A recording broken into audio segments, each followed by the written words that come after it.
Be informed. Be guided. Be inspired.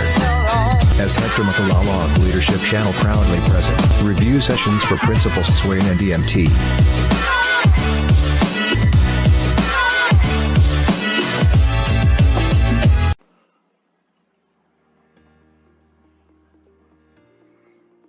Hello everyone! Welcome to the latest update on the conduct of the 2021 National Qualifying Examination for School Heads. At fresh na fresh ang ating balita kasi ngayong araw na ito, April 18, ay may bagong lumabas na DepEd Memorandum number 33 series of 2022. At I would like to share this one so that you will all be guided on the different activities of the National Qualifying Examination for School Heads for 2021. Imagine 2021 pa ito, ngayon lang siya ikakandak.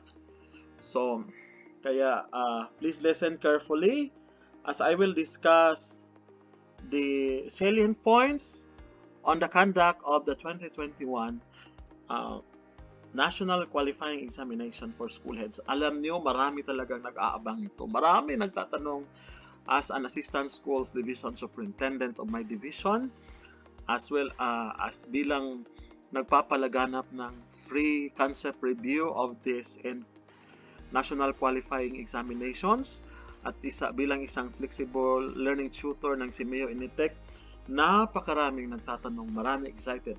Kasi in my division alone, there are a lot of vacancies for principal's item, especially in elementary. Okay, let us start.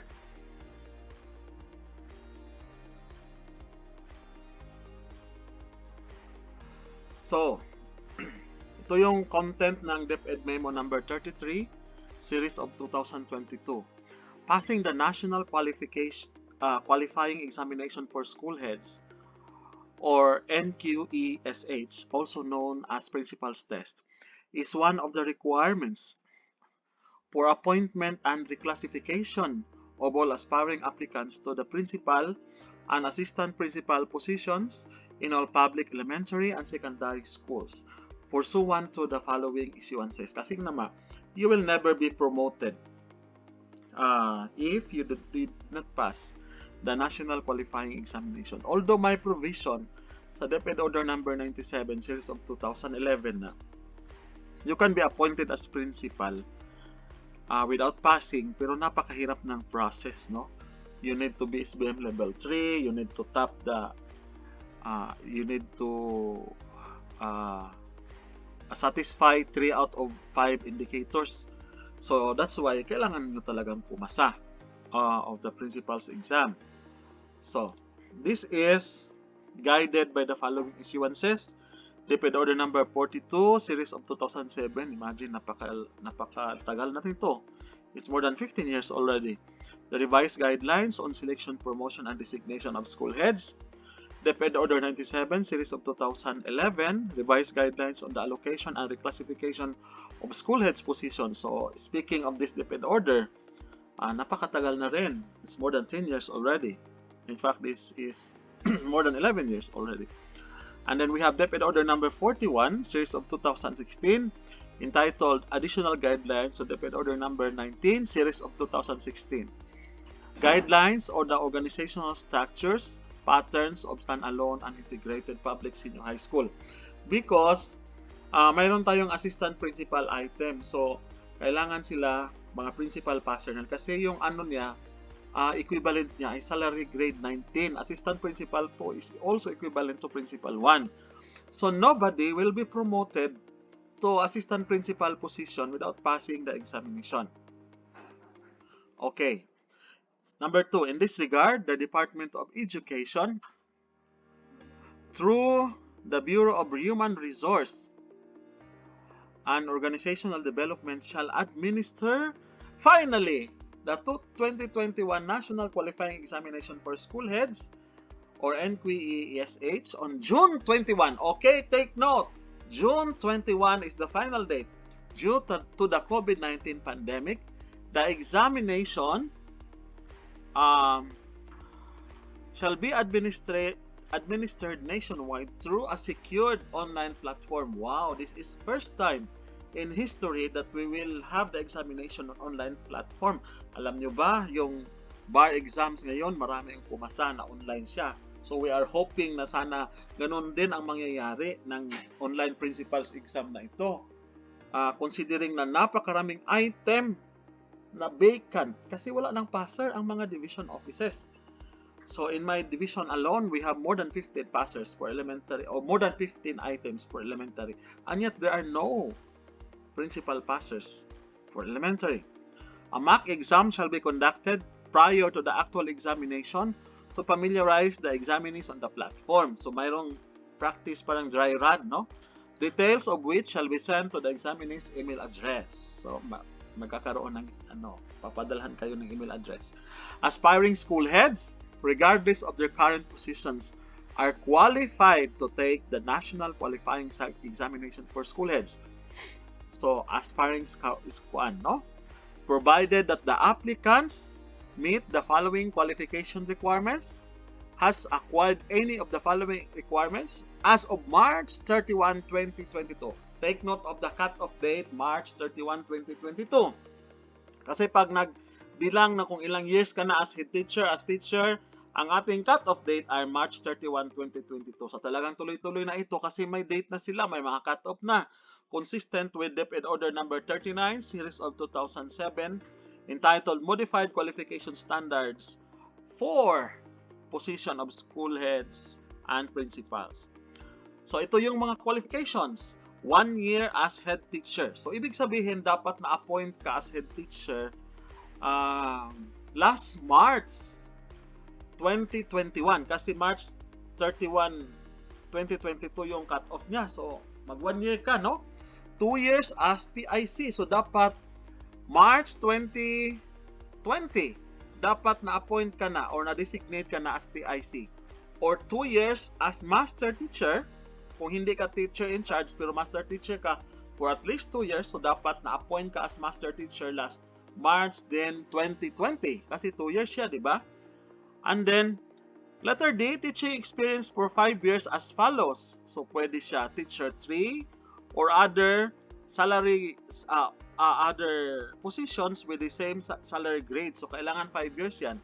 Incumbent public school teachers who has managerial and supervisory experience in DepEd recognized private institution or Commission on Higher Education, recognized higher education institution, or aggregate experience as head teacher, teacher in charge, master teacher, and teacher 3.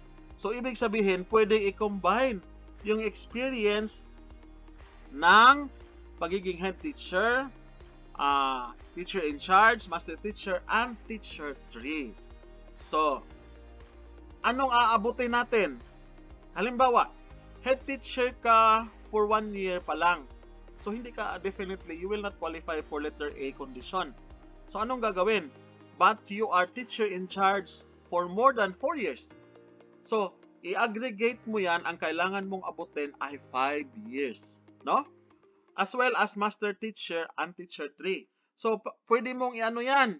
Pwede mong i-combine, i-add mo yan. Pag nag-total siya ng 5, then you are qualified to take the principal's exam. So, kahit hindi kayo TIC, kahit hindi kayo MT, kahit hindi kayo head teacher, basta teacher 3 kayo, pwede kayong mag-take. Or kahit kulang yung experience ninyo as head teacher, or as TIC, or as master teacher, and teacher 3, pag i-combine mo yan, i-add mo yan. So, pag umabot ka ng 5 years, yun yung, 5 years ang kailangan nating abutin so that you will be qualified. So, parang pinagaan, no? Kasi, yung aggregate, parang hindi ito na-mention noon. So, talagang pinagaan nila, kaya feeling ko, maraming makakapasa ngayon because of these demands of time. Okay, next slide. However, due to the variation of alert level systems in the provinces, the 2021 National Qualifying Examination shall only be limited to the total of 6,000 examinees nationwide. Paano yan? hindi ko alam pa kung paano yan magkuan. Kasi 6,000 lang daw. So, kung paano yan kung marami.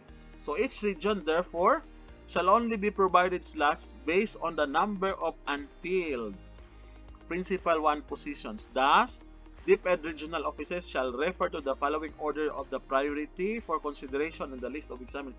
Ibig sabihin, may prioritization kung sino ang, kasi 6,000 lang nationwide, so kung sino lang yung pwedeng mag-take or by order of priority.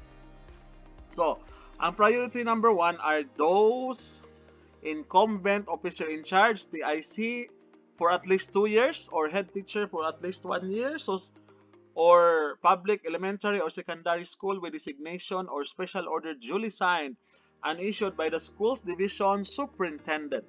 So, yun yung priority number 1. Kasi in order ito, no? So, kung nasa, nasa playing field ka na, nasa field ka na, you are already handling a school, you're the first priority. So, ibig sabihin, yung mga teacher 3, you are not the first priority. So, mag-pray lang, baka may mga chances pa rin. In case of remaining slots, after considering item 4.A, only then that the applications of the following may be recommended. Qualified applicants under item number 3 of memorandum and incumbent OIC or TICs not meeting the required experience. So, sila yung susunod na priority in case na hindi enough yung slots. Pero I'm sure enough yun. Kasi lahat ng schools may mga TIC. Okay? Ang question lang kung hindi sila qualified sa as to the number of years. So, pwedeng mag-accommodate ng iba sa item number 4. No? Okay, next slide.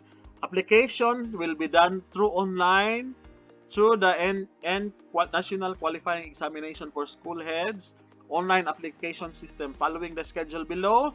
Take note of the schedule, April 25 to 29. Aba, ura-urada. Parang next week na yata iyan. Or this week na yata. Kasi ano ba ngayon? 18. So, parang next week na kaagad. No? Online application. April 25 to May 2, Schools Division Office Evaluation. April 25 to May 4 is Regional Office Evaluation. For applicants, 4.B, May 5 to 7, online application. May 5 to 8, SDO evaluation. May 5 to 10, RO evaluation. Itong 4.B, ito yung hindi first priority. So, ibig sabihin, hindi ka incumbent. No? So, you must take note of that. So, the final list of examinees must be submitted to this email address. Wow! So, ano na? Talagang on the go na ito, di ba? Kasi may mga technical working group, the composition, the process, may mga inclusion, number 2 up to na inclusion number 6.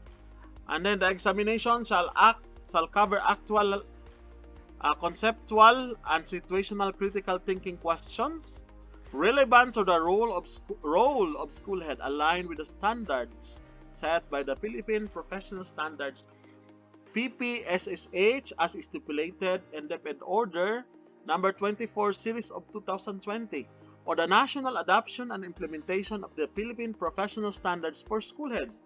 It serve as a mechanism to safeguard the to engage the competency and quality of the aspiring school heads in DepEd schools. So I have more than 21 review materials of my YouTube channel. You can review at itong PPSSH. Napakarami kong video materials. So sabi ko na nga noon, diba? Doon magfo-focus ang examinations. So huwag kayong maniniwala sa mga review kung hindi kayo nakafocus sa Philippine Professional Standards for school heads. You must understand the foundation of that before going into rigid review kasi pag hindi ang foundation mo, stock knowledge mo sa Philippine Professional Standards for school heads, you can never analyze situations. Believe me, I'm veteran of the different examination I took, principal's exam, superintendent's test, at yung sa SESO, no? So, naano ko na yan lahat. So, dapat talaga foundation ng knowledge mo importante so that when you analyze questions, you can relate it to that. So, doon talaga naka-anchor lahat yung inyong mga questions. So, pag hindi pa kayo complete na naka-review sa Philippine Professional Standards for School Heads, utang na loob, mag-review kayo, lalo na pag ikaw ay nasa first priority. Okay, number 9. To determine who will qualify for the next stage of the selection process for a Principal 1 position, an order of merit will be issued. The procedure will not employ usual pass or fail scores. Rather, will identify ranking of examinees based on their ability level vis-a-vis the difficulty level of the test items. Aba, bago ito. So, the procedure, hindi usual na pass or fail, pero i-identify yung ranking of examinees. Aba, parang kakaiba itong examinations na ito ngayon. The 2021 National Qualifying Examination for School Head official results, including the details of the new merit system, shall be released. Aabangan natin kung ano yung new merit system through a DepEd Memorandum. So, itong number 9, ano pa nila ito? I-discuss pa nila ito sa separate memorandum kasi hindi na daw usual pass or fail, but rather they will identify the ranking, parang percentile rank kumbaga, no, according to the difficulty, kung sino ang highest dyan at kung sino yung lowest. May range silang gagamitin, di ba? Alam naman natin yan sa measurement and evaluation. Kasi pag yung standard, ang babasihan natin raw score talaga, you will compare it against the standard. Pero kung ganito na process, parang percentile rank, the ranking of participants will be napakaganda. Talagang maraming papasa nito. I can feel it. The 2021 National Qualifying Examinations, no? So, all examinees shall be notified of their individual results through the respective DepEd email addresses. So, you will be notified of that. So, DepEd values the credibility and integrity of the examination. The agency is not in any way affiliated with individuals or institution offering and providing review sessions, diba? Kasi nga maraming nagre-review, naghihingi ng pera. Ako nga free ako nagbibigay sa inyo ng concepts through my YouTube channel. A warning is given to all applicants against individuals or organizations which claim to have access to the content of the examination. No, mga scam ngayon, di ba? Maraming fake news. Kailangan labanan ang fake news. Kasi, sinang pinagsasamantalahan tayo ng mga fake news. So, ano ba yan? Baka may mag-collect ng money, sasabihin, I have access to the questions. So, they really make sure that it is safeguarded.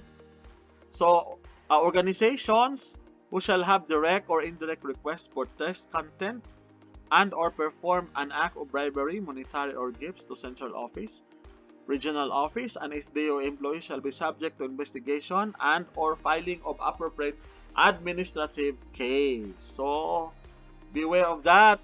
Walang authorized association ang DepEd na mag-conduct ng review. So, you must do sariling sikap. Huwag mag-asa. You do self-review. Kasi yung mga review centers, you cannot really rely on that. So, ang kailangan talaga, please review my session, yung tips ko sa principal's exam. So, I will not be discussing it anymore here. So, but, you must review it, no? Para makita ninyo yun. Okay, for more information, so ito na yan. This is the end of the slide. So, friends, I know you are very excited for the incoming National Qualifying Examination for School Heads. So, I hope and I pray that marami talaga ang papasa ngayon. By God's grace and providence, kasi mga napakaraming items available. Kaya nga sabi nila, di ba, each division and region will submit the number of vacancies and that will be the basis for the slot per division. So, kasi nga 6,000 slots lang nationwide ang kailangan nilang i-accomplish because of our situation now. So, kaya kailangan they will base it on the number of vacancies fair division and region. So, parang nakikita ko na, no? May bagong umagang darating because of this. So, friends, please pray. Pray hard, pray harder. Because I think this is for you who are aspiring. Kaya lang, mayroong talang priority. Yung talaga mga incumbent. Okay? So, that would be all for this video. I hope that you learned a lot from this video. Thank you and may God bless you, the takers of the National Qualifying Examination for School Heads. Mabuhay kayong lahat.